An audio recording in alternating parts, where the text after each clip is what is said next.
जय हिंद। आज हम जो है वो मेन रूल्स, थ्योरम्स और एक्सियम्स करने लगे हैं जो बेसिकली ट्रायंगल्स के साथ, क्वाड्रिलेटरल्स के साथ और सर्कल्स के साथ कनेक्टेड है। हायर मैथमेटिक्स में, ज्योमेट्री में ये सारे मेजर फॉर्मूलाज जो है, जो मेजर थ्योरम्स हैं वो आज कवर हो जाएंगे। उसको ध्यान से देखिएगा। एप्लीकेशन जैसे आएगी सब्सिक्वेंटली इनकी यूटिलिटी आएगी, ये याद होनी चाहिए। जो आज की क्लास है ये वो पॉइंट्स हैं जो आपको याद रखने पड़ेंगे। You have to keep them as backups. इसके बिना क्वेश्चन नहीं निकलेंगे। अगर ये आते होंगे तो ही क्वेश्चन निकलेंगे आगे, राइट? कॉन्ग्रुएंसी का कंसेप्ट जो है वो दो चीजों के साथ इन्वॉल्व होता है, एक है इक्वालिटी और एक है सिमिलैरिटी। सिमिलैरिटी का मतलब है चीजें बिल्कुल एक जैसी, ठीक है, एक जैसी होने के भी रूल्स हैं। सिमिलैरिटी मैंने कल की क्लास में बताया था, एक डिफिकल्ट कंसेप्ट है। इक्वालिटी इजी कंसेप्ट है। सो इक्वालिटी में दो चीजें बिल्कुल इक्वल हैं, ये जैसे इक्वल दिख रही हैं। दो सर्कल्स जिनका रेडियस इक्वल होता है वो आपस में इक्वल भी होते हैं, और सर्कल हैं तो सिमिलर भी होते हैं, तो सिमिलर भी होते हैं और इक्वल भी होते हैं। बट अगर दो रेडियसेस अलग अलग हैं तो सर्कल आपस में सिमिलर तो हैं बट इक्वल नहीं है। जिसका रेडियस बड़ा होगा वो सर्कल साइज में बड़ा होगा। दो स्क्वायर है, अगर दोनों स्क्वायर की लेंथ बराबर है तो वो इक्वल भी हैं और सिमिलर भी हैं।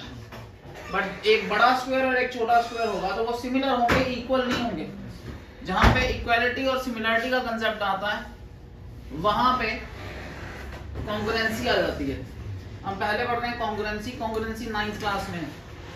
तो जो लोग, मैंने कल भी लास्ट भी कहा था, बट अकोमोडेट करोगे, मैंने कल की क्लास में भी कहा था कि एनसीईआरटी करेंगे तो फाउंडेशन सॉलिड रहेंगी, एनसीईआरटी नहीं करेंगे फाउंडेशन सॉलिड नहीं रहेंगी।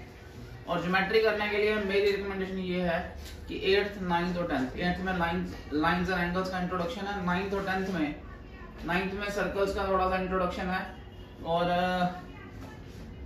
कॉन्ग्रुएंसी है। 10th में सिमिलरिटी का कंसेप्ट है और सर्कल्स का फर्दर इंट्रोडक्शन दिया हुआ है। क्वाड्रिलेटरल चैप्टर जो है वो तीनों सेक्शन में थोड़ा सा डिवाइड हुआ होगा। अब पहला रूल है एएसए का। जो लोग गलतियां करते हैं उनको दो मेन लेवल पे गलती होती है। पहले मैं गलती बता देता हूँ कहाँ होती है। गलती जो होती है कॉन्ग्रुएंसी में भी और सिमिलरिटी में। सिमिलरिटी में तो ये गलती ब्लंडर है, कॉन्ग्रुएंसी में फिर बच जाता है बंदा, बट सिमिलरिटी में जो गलती मैं बताने वाला हूँ ये ब्लंडर है सबसे बड़ा। कॉन्ग्रुएंसी में और सिमिलरिटी में जो चीज ध्यान रखनी है, जो गलती अवॉइड करनी है वो ये है कि जो एंगल इक्वल हैं, जब भी आप ट्रायंगल में नाम दें, जैसे यहाँ पे ये बी एंगल आर के बराबर दिया, सी एंगल पी के बराबर दिया और बीसी को इन्होंने डैश मारा, इसका मतलब ये बराबर है आरटी के। सो दो एंगल्स के बीच की साइड चाहिए। मजेदार बात यह है कि दो एंगल्स के बीच की साइड जो होती है, जब भी दो एंगल बराबर होते हैं, राइट, तीसरा एंगल अपने आप बराबर हो जाता है ट्रायंगल में। इस रूल को कॉर्नरी होता है, हम इससे डिराइव कर सकते हैं कि कोई दो एंगल और साइड भी चल जाएगी। सो कोई भी दो एंगल और एक साइड बराबर हो तो दो ट्रायंगल्स कॉन्ग्रुएंट होते हैं। जरूरी नहीं है कि दो एंगल्स के बीच वाली साइड ही चाहिए, क्योंकि अगर ये एंगल इसके बराबर है, ये इसके बराबर है, तो थर्ड अपने आप रिस्पेक्टिवली ही इसके बराबर हो जाएगा, क्योंकि एंगल सम प्रॉपर्टी से तीनों एंगल का सम 180 डिग्री होता है। दो एंगल बराबर है तो तीसरा अपने आप ही बराबर हो जाता है। सो एएसए रूल जो है उससे एएस रूल भी डिराइव किया जा सकता है। ये मैं यहां बता रहा हूं, बट याद रखिएगा अगर अभी हम आगे बढ़ेंगे साइड एंगल साइड, वहां एसएसए रूल नहीं होता है। रूल्स का ध्यान देना बहुत जरूरी है। सो एएसए से एएस मिल जाता है। आज हम रूल्स ही पढ़ रहे हैं पूरे, पॉइंट समझ आ रहा है, बट अभी हम आगे बढ़ेंगे एसएएस, उससे एसएसए रूल नहीं चलता है। ये रूल कोई रूल नहीं। तो जो रूल्स हैं वो हैं, जो नहीं है वो नहीं है। पॉइंट समझ आया नहीं आपका? ठीक। अब गलती ब्लंडर सबसे बड़ा मैं बता रहा था वो क्या है। गलती और ब्लंडर ये है कि जब भी आप नाम दें एक ट्रायंगल का दूसरे ट्रायंगल के, सिमिलरिटी में भी और कॉन्करेंसी में भी। सिमिलरिटी में मैंने बोला ये सबसे बड़ा ब्लंडर है, सिमिलरिटी की तो जान ही निकल जाएगी अगर आपने गलती की तो। वो ये है कि जब भी आप नाम दें, आपने ए बी सी ट्रायंगल को दिया कॉन्ग्रेंट, तो जो ए जिसके बराबर है वही ए की जगह नाम आना चाहिए। It should be Q R and P. ये नाम आप बिल्कुल नहीं बदल सकते। सो अगर मैं नाम चेंज करके ऐसे पूछ दूं सी बी ए ट्रायंगल, तो ये किसके कॉन्ग्रेंट होगा? सी बी ए कॉन्ग्रेंट किसके होगा? P R Q. नाम ही चेंज हो जाएगा। और ये आपको खाली ये चीज नहीं बताता, ये इससे और भी चीजें डिराइव कराता है। वो पहला क्या है? वो बताता है सी पी के बराबर है, बी आर के बराबर है, ए क्यू के बराबर है। सो नाम ही आपको बता देते हैं कि कौन किसके बराबर है। सो नाम गलत हो गए तो अपने आप बराबरी ही गलत हो जाएगी। पॉइंट दूसरा, सी बी पहले दो पी आर के बराबर है, बी ए आर क्यू के बराबर है, सी ए पी क्यू के बराबर है।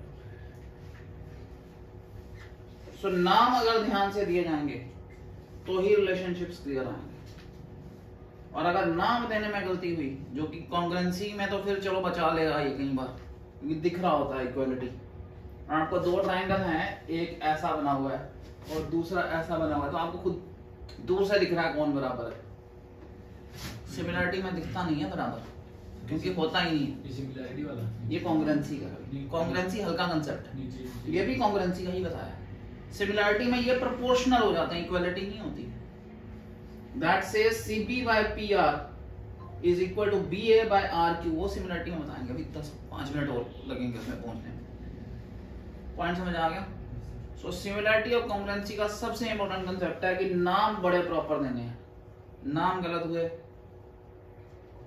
100% गलत हो जाओगे। सिमिलरिटी तो 100% तबाह हो जाएगी ना।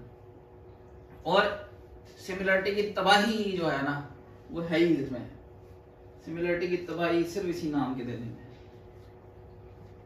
आपको प्रोपोर्शनैलिटी ही नहीं दिखेगी, आपको नाम गलत दिखेंगे, प्रोपोर्शनैलिटी गलत दिखेगी, प्रोपोर्शनैलिटी गलत दिखेगी, पूरा क्वेश्चन गलत हो जाएगा। और उसका विजुअल इंपैक्ट नहीं होता। सिमिलरिटी में विजुअल्स नहीं दिखते, आप पहचान ही नहीं सकते कि ये ट्रायंगल सिमिलर है या नहीं है, जब तक आपके पास पूरे रूल्स ना हो। अभी हम करेंगे क्वेश्चन, सारे मैंने क्वेश्चन लाए हुए हैं सब्सिक्वेंटली, जिस जगह पे जिस चीज की इंपॉर्टेंस आएगी मैंने लाई हुई है आज। आइडिया हो गया आपको?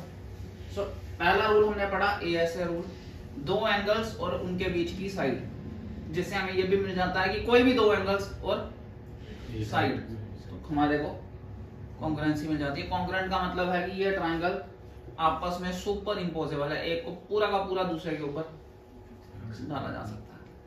पॉइंट समझ आ गया जी? First rule. Let's shift to second rule.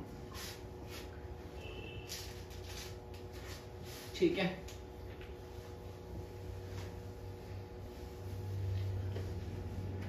दो साइड्स और बीच वाला एंगल, दो साइड्स और साइड वाला एंगल हो तो कभी कॉन्ग्रुएंसी नहीं होती। तो ये धोखा बिल्कुल मत खाना कि दो साइडें थी और एक एंगल था तो एंगल से कॉन्ग्रुएंसी, साइड एंगल साइड से कॉन्ग्रुएंसी होगी, ऐसा नहीं होता। दो साइड्स के हमेशा बीच वाला एंगल होता है। ये बहुत इंपॉर्टेंट पॉइंट है। कोई भी दो साइड और कोई भी एंगल उठा लोगे वो कॉन्ग्रुएंट नहीं होते। पॉइंट समझ आ गया जी आपको? दो साइड्स और उनके बीच वाला एंगल बराबर होना चाहिए, तीनों चीजें बराबर। कॉन्ग्रुएंसी में इक्वालिटी है भाई, इक्वालिटी। दो साइड्स बराबर और उनके बीच वाला एंगल बराबर। कोई भी दो साइड्स बराबर और कोई भी और एंगल ले ले बराबर, उससे कॉन्ग्रुएंसी नहीं आती। So it is, that is the result is side angle side. SSA करके कोई रूल नहीं है, दो साइड और कोई और एंगल, कोई रूल नहीं है। पॉइंट समझ आ गया नहीं आपको? नेक्स्ट, तीनों साइड्स बराबर, तीनों साइड्स बराबर। अच्छा, मैं अगर इसका नाम दूं BAC triangle, it will be congruent to, कौन बताएगा? BAC किसके कॉन्ग्रुएंट होगा? EDF। नाम देने में ध्यान देना है, इसको DEF नहीं लिख लेना कि जैसा दिया हुआ है अल्फाबेटिकली लिख लेंगे हर बार, नहीं चलेगा। पॉइंट समझ आ गया आपको जी? Fourth rule is right angle hypotenuse in side RHS, right angle चाहिए, सामने वाली साइड चाहिए, हाइपोटेन्यूज चाहिए ही चाहिए, और कोई और साइड चाहिए, कोई भी और साइड, ये ले लो, ये ले लो। चलो आगे ट्रिग्नोमेट्री मेरे पास पढ़ने वाले हैं, उनको मैं चीज बड़ी क्लियर बता देता हूँ। जो एंगल होता है, अगर मैं एंगल यहां लेता हूं, एंगल के सामने वाली साइड परपेंडिकुलर होती है, ये नीचे है तो ये बेस नहीं है, जहां एंगल होगा उसके सामने वाली साइड परपेंडिकुलर होती है। तो जब आप ट्रिग्नोमेट्री में साइन कॉस टैन कोसेक करेंगे तो याद रखना है कि जो एंगल दिया गया है उसकी सामने वाली साइड परपेंडिकुलर होती है। So this is perpendicular, this is hypotenuse, this is base. Angle is always between hypotenuse and base. Point समझ आ गया आपको? अगर मैं इसको आपको दे रहा हूं, आपके लिए क्वेश्चन नहीं, मैंने ये साइड इसके इक्वल कर दी, अब मेरा क्वेश्चन ये है कि triangle ABC is congruent to किसके आई, नाम बताओ।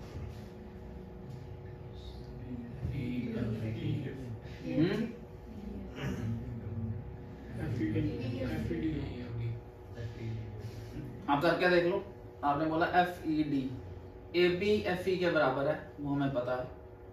BC जो है वो ED के बराबर है, वो हो जाएगी, क्योंकि AC जो है वो DF के बराबर है, DF के बराबर, तो यही नाम है,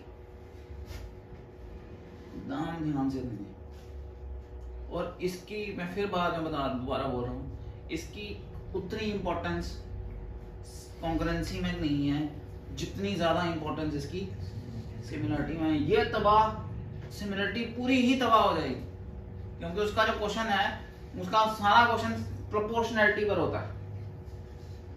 पॉइंट समझ आ गया? प्रोपोर्शनैलिटी का मतलब है AB by FE is equal to BC by ED is equal to AC by FD।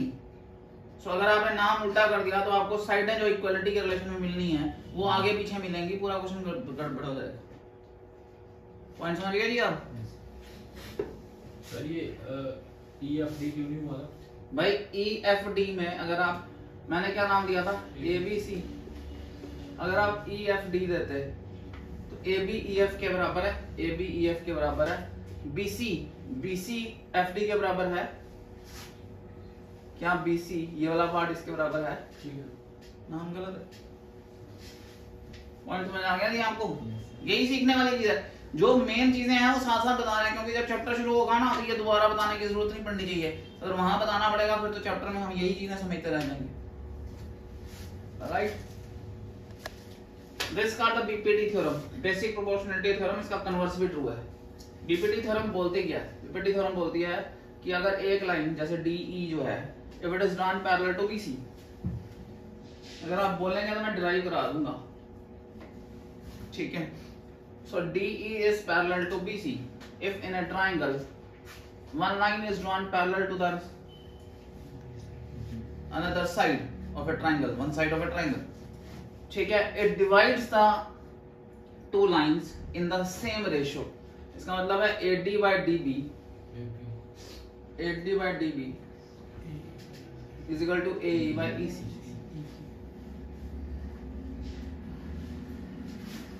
और इसका कन्वर्स भी ट्रू होता है।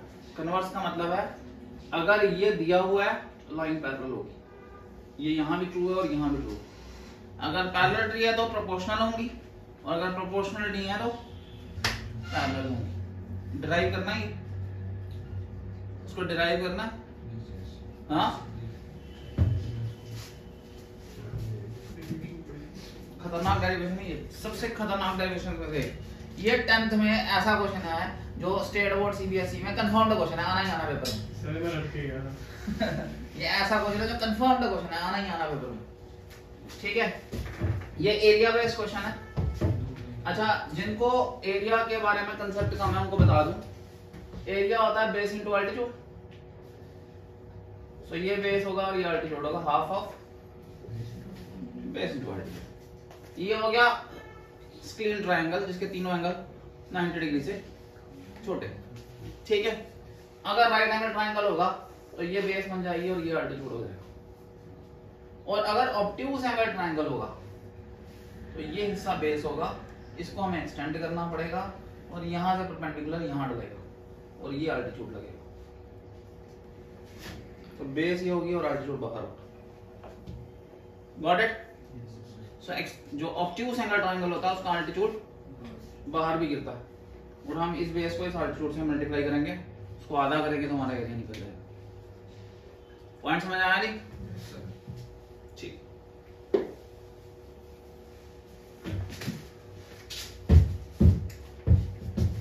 हम ले रहे हैं एरिया ट्रायंगल BDE, उसका डिवाइड कर रहे हैं एरिया, ये ध्यान सीखना, बहुत बढ़िया कंसेप्ट है। ADE, मैं ट्रायंगल ले रहा हूं ये वाला, और फिर एक ट्रायंगल ले रहा हूं ये वाला, ठीक है जी। इसकी बेस ये बनेगी, अल्टीट्यूड हम बाहर का लेंगे, this is half of BD into altitude is EN, external altitude. समझ आया आपको? दिखाया डायग्राम करके दूं? ये ट्रायंगल ऐसे है, इसका अल्टीट्यूड ये गिर रहा है बाहर, बेस ये यूज होगी, अल्टीट्यूड ये यूज होगा। Got it? ठीक है जी। अपॉन इसका आ जाएगा हाफ, बेस आ जाएगी AD, अल्टीट्यूड आ जाएगा EN, EN कट गया, हाफ कट गया, ये आ गया BD बाय AD, या AD बाय BD भी कर सकते हैं, कोई प्रॉब्लम नहीं है। Got it? ठीक है। अब हम उस साइड जा रहे हैं और ये ट्रायंगल यूज कर रहे हैं एक, और ये ट्रायंगल यूज करेंगे, अल्टीट्यूड ये वाला यूज करना है रेड वाली साइड का। So area triangle DEC upon area triangle ADE, वहां जाएगा हाफ ऑफ बेस वही बाहर EC और एक्सटर्नल अल्टीट्यूड DN, और ये आ जाएगा half of base AE into external altitude DM, DM क्या, हाफ ऑफ क्या, EC बाय AE। ठीक है, ठीक है। अब एक रूल और अप्लाई होगा जो आगे हमने करना भी है, पॉइंट ये हमने रखा हुआ, बट यहाँ आ रहा है इसलिए मैं यही समझाता हूँ। याद रखिएगा, दो पैरेलल लाइंस हों, उनमें अगर आप कॉमन बेस ले लें, मतलब एक बेस ले लें AB, ठीक है, और कोई भी ट्रायंगल ड्रा करें जो इस एक पॉइंट इधर से ले रहा हो ऊपर से,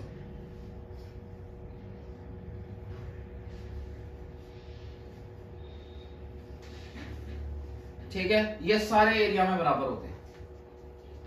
सो all these triangles are equal in area. So इसका रूल का नाम है triangles on the same base and between the same parallel lines are equal in area.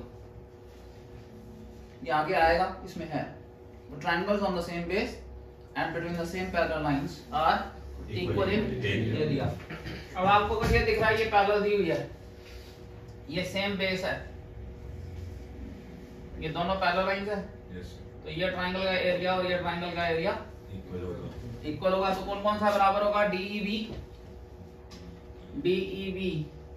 और DEB और DEC बराबर होंगे। ये दोनों ऊपर वाले पार्ट बराबर हैं, दोनों नीचे सेम चीज से डिवाइड हो रहे हैं, दोनों कंपेयर करेंगे, बराबर आ जाएगा।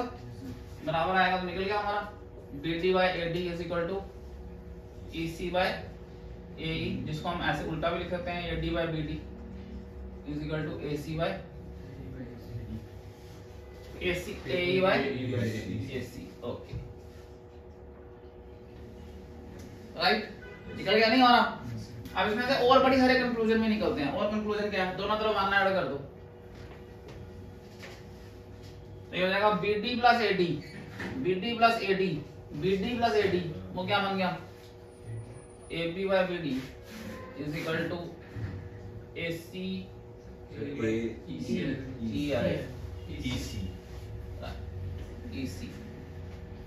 AC plus AE हो गया AC by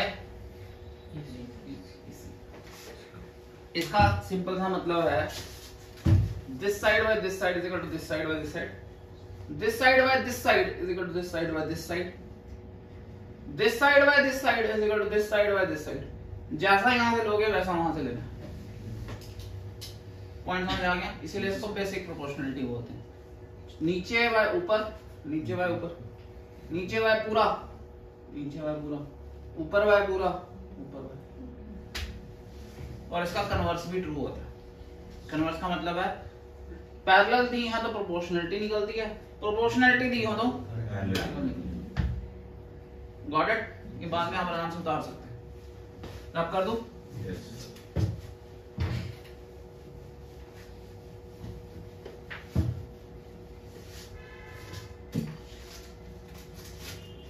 सिमिलरिटी मैं कंसेप्ट करा रहा था आपको।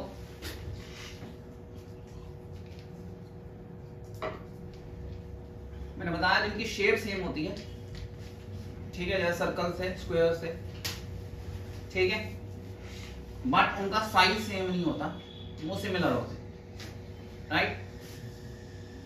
कॉन्ग्रुएंट फिगर सारी की सारी सिमिलर होती क्योंकि उनमें इक्वालिटी और सिमिलरिटी दोनों होती है, बट सारी सिमिलर फिगर्स कॉन्ग्रुएंट नहीं होती, वो सिर्फ एक ही केस में होती है जब इक्वालिटी की होती है।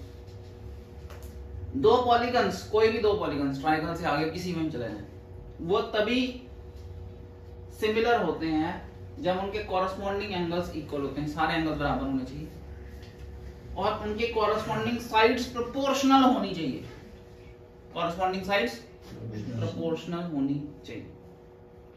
पॉइंट समझ आ गया जी?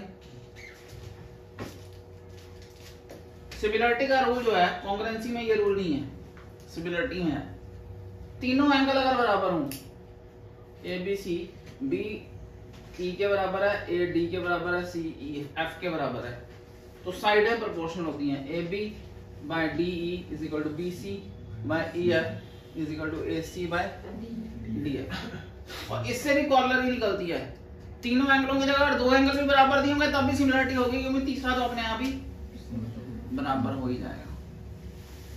तो ये ए का रूल है। यहाँ प्रोपोर्शनैलिटी निकलेगी, इक्वालिटी नहीं निकलेगी। प्रोपोर्शनैलिटी का मतलब if triangle A B C is similar to triangle D E F, तो क्या निकलेगा? एंगल ए एंगल डी के बराबर, एंगल बी एंगल ई के बराबर, एंगल सी एंगल एफ के बराबर, बट साइड में रिलेशन ये निकलेगा A B by D E, B C by E F is equal to AC by DF। समझ आया जी? समझ आया? अब इसमें जो बड़े मजेदार सी चीज जो सीखने वाली है वो क्या है? सपोज मैं आपको ये दो साइडों की प्रोपोर्शनलिटी दे देता हूँ और बीच वाला एंगल बोलता हूँ बराबर है, ठीक है, मतलब दो ट्रायंगल से मिलर है और ये दे देता हूँ। मैंने क्या दिया आपको? BC by EF is equal to AC by DF। अब मैं बोलता हूँ मुझे बताओ कौन सा ट्रायंगल किसके सिमिलर होगा। अब नाम कैसे देंगे? कौन सा एंगल किसके बराबर है वो कैसे बताएंगे? अगर दो ट्रायंगल सिमिलर हैं और ये रेशो दिया हुआ है तो वो कैसे देंगे? इधर मत ले, तो इसके साथ कोई रिलेशन नहीं है इसका। इधर देखें, देखें क्या करना है इसके लिए। इनमें जो कॉमन वर्ड है ना उसको बीच में लाना, जो कॉमन वर्ड है उसको बीच में लाना। तो कॉमन क्या है? सी। तो बी से शुरू करो, सी और ए लिखो, और इधर कॉमन वर्ड क्या है? तो ये बीच में आना चाहिए, ये भी बहुत इंपॉर्टेंट चीज है सीखने वाली। अब यहाँ इससे ये डिराइव हुआ कि बी ई के बराबर है सी एफ के ए डी के, और ये तरीका सीखना पड़ता है। ये ऐसे नहीं है कि उड़ते उड़ते हो जाएंगे, ऐसे नहीं होगा। This has to be practised. मैं सिंसियरली रिकमेंड कर देता हूँ। आपको जान के हैरानी होगी, आज मुझे वीडियोस पे आना इसलिए पड़ा क्योंकि सिमिलरिटी का आने के बाद सबके हाथ पैर खुल जाते हैं। जैसे ही ज्योमेट्री में सिमिलरिटी के क्वेश्चन शुरू होंगे सबके हाथ पैर खुल जाएंगे सामने। वरना इसके ऑन द एवरेज क्लास को अगर 10 क्वेश्चनों की शीट देते हैं, 3 क्वेश्चन के बाद क्वेश्चन ही नहीं होते क्लास। और इसी में तंग करना है और ठीक ठाक तंग करना है। मैंने आज बता दिया आपको कि अगर हमने पूरी ज्योमेट्री को अगर अपने 30 दिन में करना है तो 15 से 18 दिन सिर्फ सिमिलरिटी को लगेंगे, 13-14 दिन बाकी सबको लगेंगे। और इसकी ये इंपॉर्टेंस है। पॉइंट समझ आ गया नहीं आपको? ये समझ आया नाम कैसे देना है? साइड और प्रोपोर्शनल दी होंगी तो रब कर दूं।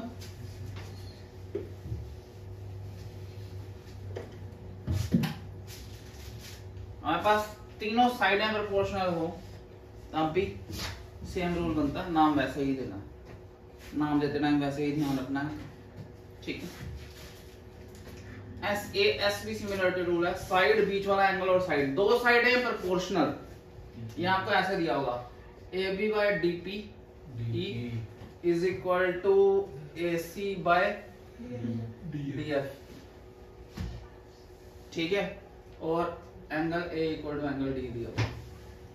अब अगर मैं आपसे पूछूं, यहाँ तो देख के लग रहा है ये एक ऐसे बनाया होता, एक टेढ़ा ऐसे बनाया होता, तो फिर आप कैसे बताते हैं B किसके बराबर है?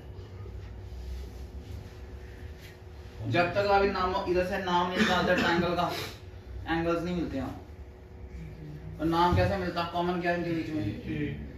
तो BAC triangle is similar to common क्या है? EDF। ट्रायंगल B किसके बराबर आता? जब ये टेढ़े मेढ़े बनेंगे ना ट्रायंगल्स, एक दूसरे के अंदर घुसे हुए होंगे, तो फिर दिखेगा नहीं कुछ भी, और ये दिखता ही नहीं। सर ये PQ क्या दिया बीच में? ये बेसिकली जब हम डिराइव करते हैं तो हम इस स्ट्रक्चर को यहाँ पे सुपर इम्पोज करते हैं। ये उसकी ये SAS सिमिलरिटी कैसे आई वो बता रहे हैं। ये एंगल इसके बराबर है, इस साइड के जितना यहाँ काट लिया, इस साइड के जितना यहाँ काट लिया, ये दोनों ट्रायंगल कॉन्ग्रुएंट होंगे, क्योंकि ये साइड इसके बराबर है, ये एंगल इसके बराबर है, ये साइड। अब ये दोनों कॉन्ग्रुएंट हो गए, ठीक है, कॉन्ग्रुएंट हो गए यहाँ से।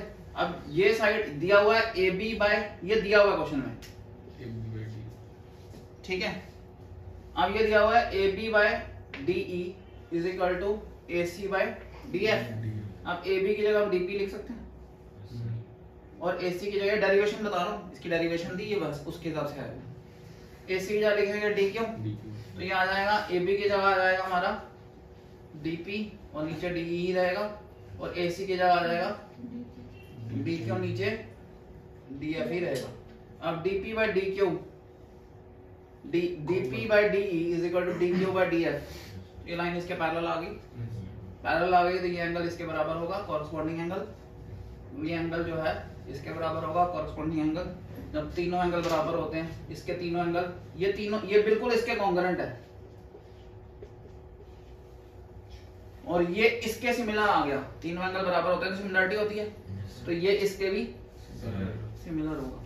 तो अगर दो साइडें बराबर हों और बीच वाला एंगल बराबर हो, तो तीनों एंगल ही बराबर होते हैं। तो ये सिमिलरिटी डिराइव करने के लिए दिया गया था। आप 10th में करेंगे तो डेरिवेशन ऐसे ही आएगी जैसे मैंने अभी बताई। आइडिया हुआ आपको थोड़ा सा डेरिवेशन का? ये सब डेरिवेशन वाली डायग्राम थी, मैंने ओरिजिनल डायग्राम वाली है बुक से, नोट कर लो।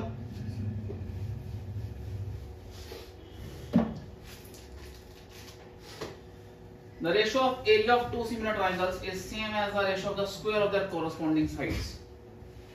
एक चीज समझ लीजिए यार, दो सिमिलर ट्रायंगल्स के अंदर आप मीडियन डाल लें, आल्टीट्यूड्स डाल लें, एंगल बाइसेक्टर्स डाल लें, जो रेशियो साइड्स का होता है वही मीडियंस का होता है, वही एंगल बाइसेक्टर्स का होता है, वही आल्टीट्यूड्स का होता है।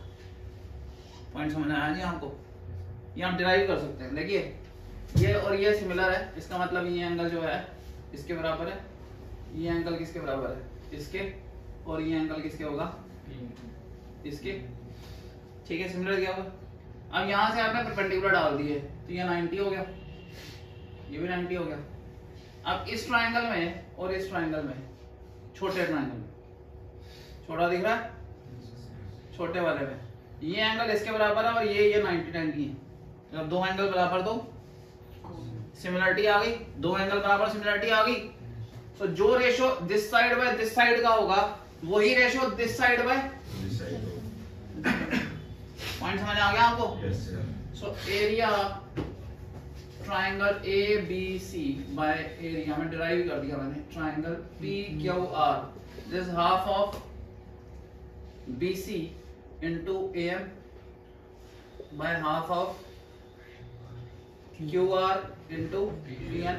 मैंने अभी जो कंसेप्ट बताया आपको दिया हुआ है कि सिमिलर है, तो आपको ये दिया हुआ है AB by PQ is equal to AC by PR is equal to BC by QR। अभी जब आप ये दो सिमिलर करोगे तो AC by PR ये किसके बराबर आ जाएगा? ये आ जाएगा AM बाय PN। जब इन दो छोटे ट्रायंगलों को सिमिलर करोगे ए रूल से, कौन से रूल से? ए रूल से। अभी बताया ना मैंने, एक एंगल ये यूज कर लेना, एक ये यूज करना, ये बराबर दिए, ये 90 डिग्री, राइट। तो आपका ये AM बाय आ जाएगा। तो AM बाय PN जो है वो BC बाय QR के बराबर नहीं हो गया? तो ये हाफ हाफ अगर काट लें तो इसकी जगह मैं लिख सकता हूँ BC by QR into BC by QR, ये BC square by. So area का रेशो साइड्स के स्क्वायर के रेशो के बराबर होता है, या इसकी जगह आप बोल सकते हैं इवन जो अल्टीट्यूड होता है उसके स्क्वायर के बराबर होता है। ये मीडियन के स्क्वायर के भी बराबर होता है, ये एंगल बाइसेक्टर के स्क्वायर के भी बराबर होता है, क्योंकि सब एक ही प्रोपोर्शन में आते हैं। पॉइंट समझ आ गया आपको जी? जब हम एंगल बाइसेक्टर लेंगे, सपोज ये ट्रायंगल और ये ट्रायंगल सिमिलर है, जब हम एंगल बाइसेक्टर लेंगे, ये एंगल इसके बराबर था, ये इसके बराबर था और ये इसके बराबर था। जब आप एंगल बाइसेक्टर लेते हैं तो ये आधा एंगल इस आधे के बराबर होगा, ये इसके बराबर है, आधा आधे के बराबर होगा, तो ये भी ट्रायंगल फिर सिमिलर आ जाएगा। तो जो साइडों का प्रोपोर्शन होगा वही बाइसेक्टर का भी प्रोपोर्शन आ जाएगा। उसी तरह मीडियंस का भी सेम रेशो आ जाता है। पॉइंट समझ आ गया जी आपको? रब कर दूं?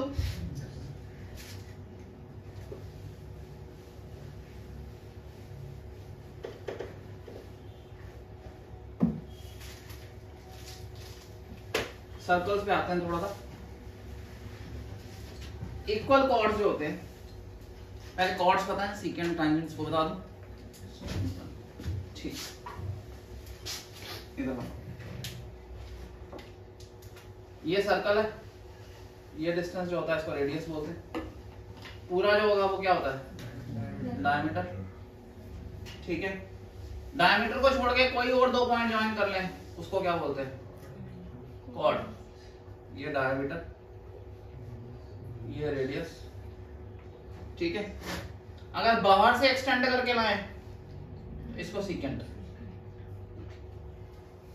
अगर दो पॉइंट टच कर रहा है एक्सटर्नल लाइन, अगर एक ही पॉइंट पे टच करे तो टेंजेंट। ठीक है नहीं?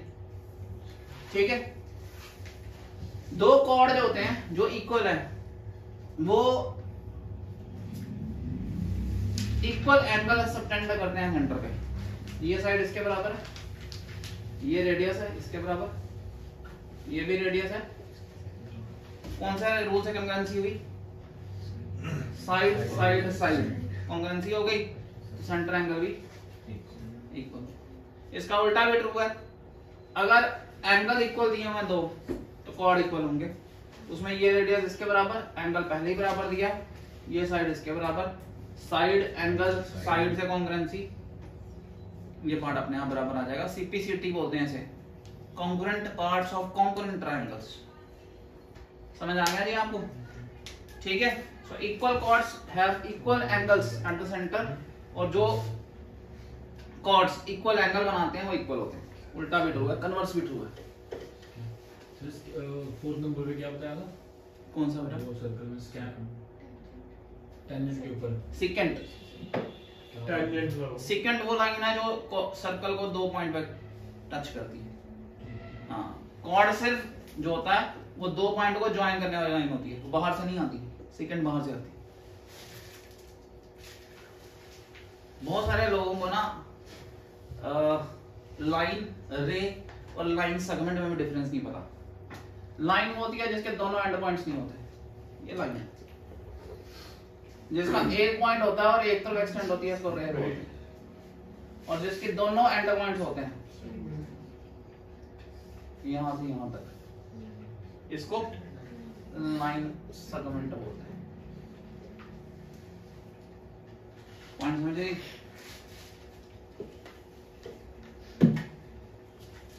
जो परपेंडिकुलर होता है ना सेंटर से कॉर्ड के ऊपर, वो कॉर्ड को दो पार्टों में काटता है। इसका कन्वर्स भी ट्रू है, यानी कॉर्ड के मिड पॉइंट को और सेंटर से ज्वाइन करोगे परपेंडिकुलर होगा। So perpendicular from the centre bisect the chord. ये परपेंडिकुलर दिया हुआ है, राइट एंगल, हाइपोटेन्यूज, रेडियस, ये बाइसेक्ट पहले दिया हुआ है। ठीक है, ठीक है, perpendicular from the centre of the chord bisect the chord, perpendicular from the centre of the chord, ये कॉमन साइड आ गई, right angle hypotenuse side, congruency आ गई, सामने वाले पार्ट बराबर होंगे। उल्टा भी ट्रू है। उल्टा कैसे ट्रू है? उन्होंने बोला जी अगर हम परपेंडिकुलर ना दें, सिर्फ बाइसेक्टर को ज्वाइन करें, तो ये साइड बाइसेक्टर है तो इसके बराबर है, ये रेडियस है, ये कॉमन है, कौन से रूल से कॉन्ग्रुएंसी हुई? साइड साइड साइड, पिछले वाली जो हुई थी वो आरएचएस से थी, समझ आ रहा है आपको? ये प्रूव करना है the perpendicular from the centre bisect the chord, ये आरएचएस से आएगी। इसका कन्वर्स प्रूव करना है तो एसएसएस से आएगा, और उससे मिलेगा कि ये एंगल इसके बराबर होगा, एंगल 1 एंगल 2 के बराबर होगा, बट एंगल 1 और एंगल 2 180 डिग्री है। रूल का नाम बोलो, लीनियर पेयर। क्या हो गया, रूल्स सो जाते हैं क्या? Supplementary angles, so twice angle 1 180 angle 1, हर चीज प्रूव करनी पड़ती है ज्योमेट्री में, तुक्के नहीं चलाएंगे, समझ गए जी? अब कर दो।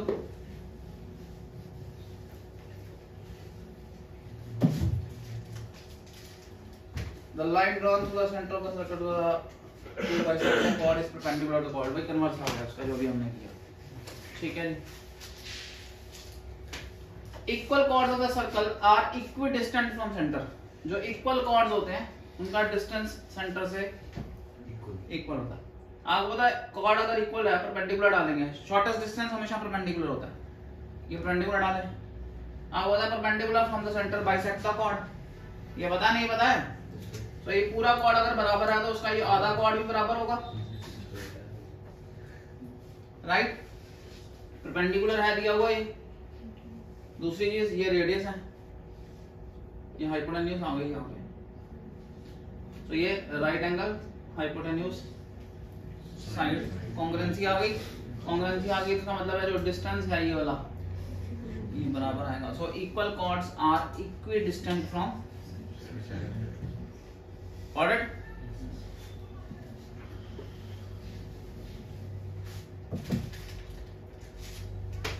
उल्टा भी ट्रू है, chord equidistant from centre are equal in length, converse भी ट्रू है, ये कन्वर्स है।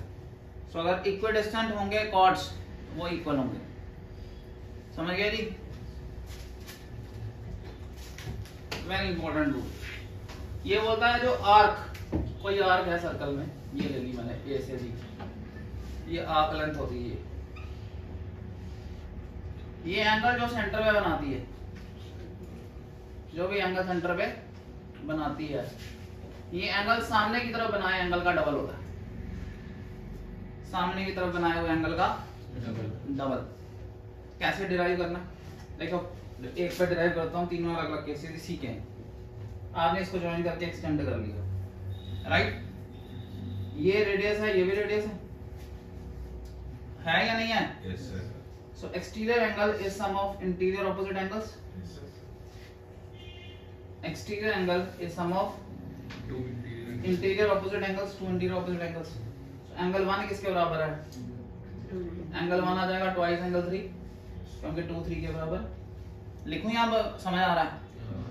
angle 2 equal to angle 3, angle 4 5 6, angle 4 is equal to twice angle 6, क्योंकि angle 5 angle 6 के बराबर। ऐड कर दोगे तो क्या हो जाएगा?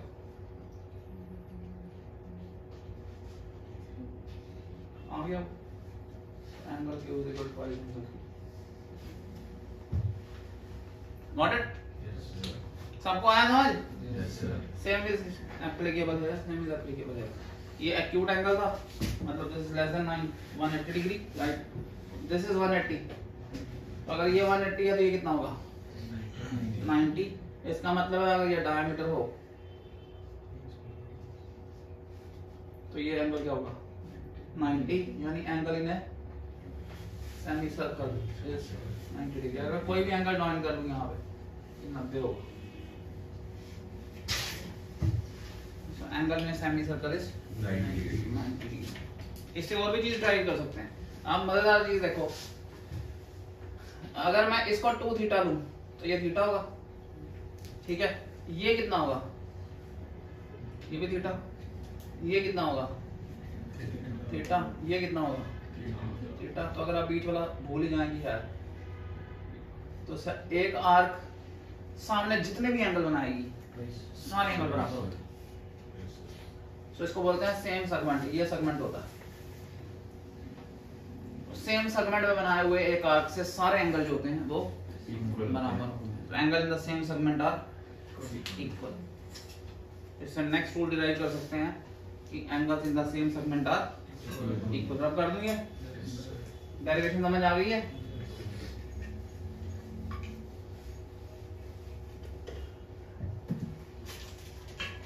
Angles in the same segment are equal, angle A B के बराबर होगा, ठीक है।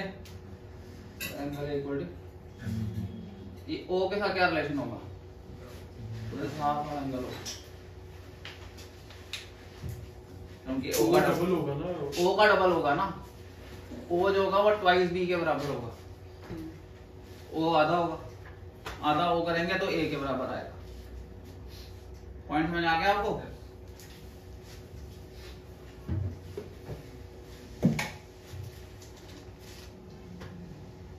This is collinearity of co-cyclic nature of concyclic या co-cyclic nature of 4 points। अगर चारों पॉइंट्स जो हैं, ठीक है,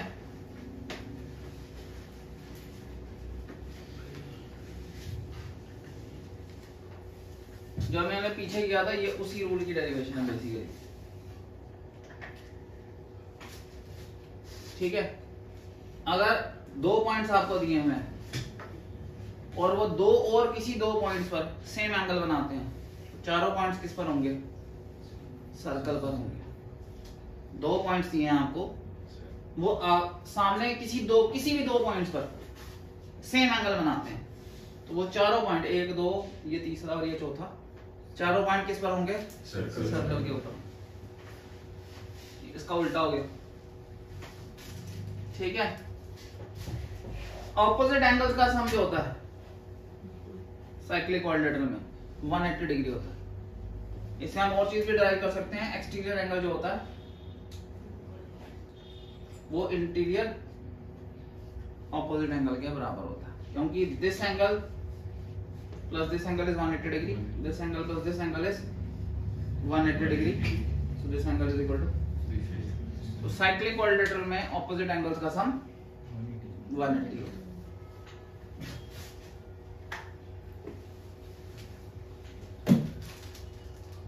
ये वही आगे लिख देता है, exterior angle is equal to cyclic quadrilateral is equal to interior opposite angle, ठीक है।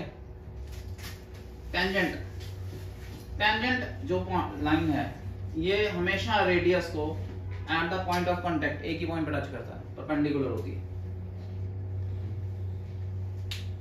ठीक है। Tangent is perpendicular to the radius at the point of contact, याद रहेगा। एक्सटर्नल पॉइंट से डाले गए टेंजेंट हमेशा बराबर होते हैं। ये आप कॉन्ग्रुएंसी से प्रूव कर सकते हैं। कैसे प्रूव करेंगे, पहले ये रेडियस है, टेंजेंट हमेशा परपेंडिकुलर होता है, ये परपेंडिकुलर आ गया, राइट, ये कॉमन साइड आ गई, right angle hypotenuse side RHS, तो ये पार्ट इसके बराबर आ गया। So tangent from an external point are equal in length, याद रहेगा। क्या हुआ, याद करना पड़ेगा। बिल्कुल ये याद करेंगे तो अप्लाई करेंगे ना भाई, याद नहीं करेंगे तो कैसे अप्लाई करेंगे, वेरी इंपॉर्टेंट हो। एक कॉर्ड एक टेंजेंट के पॉइंट पर, जो पॉइंट ऑफ कांटेक्ट होता है, जो एंगल बनाती है, वो कॉर्ड सामने वाली तरफ, इस साइड को छोड़ के सामने वाली तरफ कहीं पर भी सर्कल के ऊपर जो एंगल बनाएगी वो इसके बराबर होगा।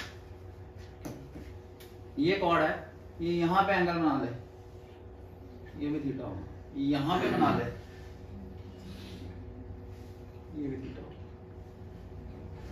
So angle made by chord with the tangent is equal to the angle made by that chord in the alternate ये होता है main segment, alternate segment. Very important point. Point समझ आ गया नहीं आपको?